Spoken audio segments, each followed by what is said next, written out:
संघाचा डाव मात्र 159 धावांमध्ये त्या ठिकाणी गुंडाळला।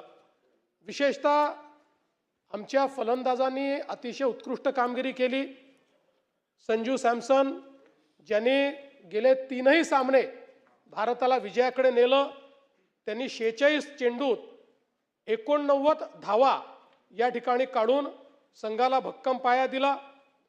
अभिषेक शर्मा यांनी फास्टेस्ट 50 त्या ठिकाणी करत 21 चेंडूत 52 धावा त्या ठिकाणी काढल्या। ईशान किशन यांनी 25 चेंडूत 54 धावा या ठिकाणी काढल्या आणि एक अतिशय जलद अशा प्रकारचं अर्धशतक केलं। आणि थोडं माझ्याकरता शिल्लक ठेवा, सगळ्या याच्यात मध्ये बोललंच पाहिजे असं नाही। हां, तिलक वर्मा यांनी देखील, शिवम दुबे यांनी देखील आपल्या संघाच्या धावसंख्येत महत्त्वाची भर पाडली। गोलंदाजांनीही अतिशय उत्तम योगदान दिलं। जसप्रीत बुमराह यांनी 4 बळी घेत निर्णायक अशा पद्धतीनं या ठिकाणी बॉलिंग केली आणि विशेषतः या संपूर्ण टुर्नामेंटमध्ये सर्वाधिक इकॉनॉमिक बॉलर म्हणून त्यांनी कमीत कमी धावा देत भारतीय संघाला त्या ठिकाणी जिंकवलं। आपल्याला माहिती आहे मुंबईत झालेल्या सेमीफायनलमध्येही त्यांचाच ओव्हर हा निर्णायक ठरला आणि ज्यावेळी अटीतटीची वेळ होती त्यावेळी एक अतिशय चांगला ओव्हर टाकून त्यांनी ती संपूर्ण मॅच बदलण्याचं काम केलं। अक्षर पटेल यांनी देखील 3 बळी घेऊन त्या ठिकाणी संघाला भक्कम आधार दिला आणि म्हणून फलंदाजी आणि गोलंदाजी या दोन्ही क्षेत्रामध्ये भारतीय चमूने अत्यंत उत्तम अशा प्रकारचं काम केलेलं आपण सगळ्यांनी बघितलं। आणि या संपूर्ण टुर्नामेंटमध्ये एका मॅचचा अपवाद वगळता आपली टीम सर्व मॅचेस त्या ठिकाणी जिंकली आणि एक उत्तम कामगिरी आपल्या टीमनी केली। म्हणून आपल्या या विधानसभेच्या माध्यमातून भारतीय टीमचे कर्णधार सूर्यकुमार यादव आणि प्रशिक्षक गौतम गंभीर यांचं देखील मी मनापासून अभिनंदन करतो। संघ भावना, शिस्त आणि आत्मविश्वास या तिन्ही गोष्टी या संघामध्ये आपल्याला पाहायला मिळाल्या आणि विशेषतः ज्याचा मी उल्लेख केला की संजू सॅमसन यांचा ऐनवेळी संघामध्ये प्रवेश झाला, पण मला असं वाटतं की ही संपूर्ण टुर्नामेंट एक प्रकारे त्यांनीच गाजवली असं जर आपण म्हटलं तर ते चुकीचं होणार नाही। आणि विशेषतः वेस्ट इंडिज आणि इंग्लंड विरुद्ध त्यांची जी काही त्या ठिकाणी बॅटिंग होती ती निर्णायक ठरली आणि काल तर ठरलीच। जसप्रीत बुमराह यांनी तर T20च नाही तर आता तिन्ही फॉर्मॅटमध्ये एक प्रकारे भारताचे एस बॉलर म्हणून त्या ठिकाणी नाव कमावलेलं आहे। एक भारतीय क्रिकेटला मिळालेला अनमोल खेळाडू म्हणून त्यांच्याकडे पाहिलं जातं।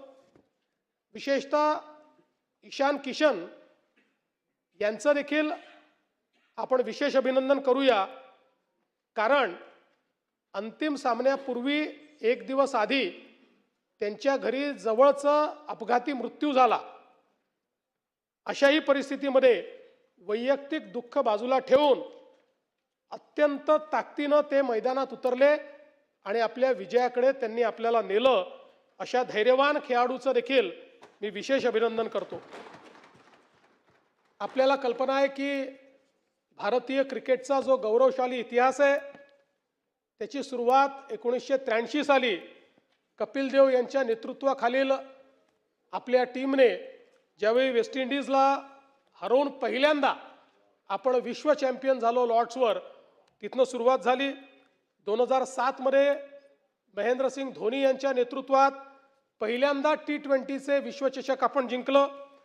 11 मध्ये एकदिवसीय विश्वचषक आपण जिंकलं आणि 2024 आणि 2026 पुन्हा T20 जिंकून आपण क्रिकेट या खेळामध्ये भारताचा डॉमिनन्स आणि भारतच या खेळाचा चॅम्पियन आहे हे आपण त्या ठिकाणी दाखवून दिलं।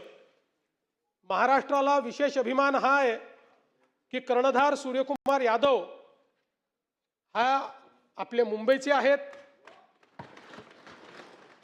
त्यामुळे त्या ठिकाणी शिवम दुबे देखील आपल्या मुंबईचे आहेत आणि मुंबईने अनेक महान खेळाडू आपल्या देशाच्या टीमला दिले आहेत। मुंबई आणि महाराष्ट्राचं क्रिकेटमधलं जे कॉन्ट्रीब्युशन आहे हे आपल्या सर्वांना माहिती आहे आणि आज ही अतिशय आनंदाची गोष्ट आहे की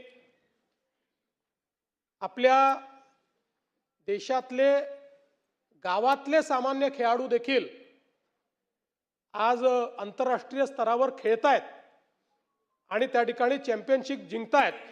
आणि हे सगळ्या खेळाडूंचा जर आपण बॅकग्राऊंड बघितलं तर यातले अनेक लोक अतिशय गरीब अशा अवस्थेतून आलेले, ज्यांचे आई वडील कुठेही मोठे नाहीत किंवा ज्यांच्याकडे पैसा नाही, असे सगळे खेळाडू आज खेळाचं नाव मोठं करतायत, आपल्या देशाचं नाव मोठं करतायत आणि एक प्रकारे करिअर ऑपॉर्च्युनिटी देखील त्या माध्यमातून मिळते आहे। आणि म्हणून ICC असेल, BCCI असेल, या सगळ्यांचं मी अतिशय मनापासून अभिनंदन करतो आणि या सभागृहाच्या वतीने हा अभिनंदनाचा प्रस्ताव पास करून त्याची एक प्रत ही आपल्या भारतीय टीमला पाठवावी अशी विनंती माननीय अध्यक्ष महोदय मी आपल्याला करतो।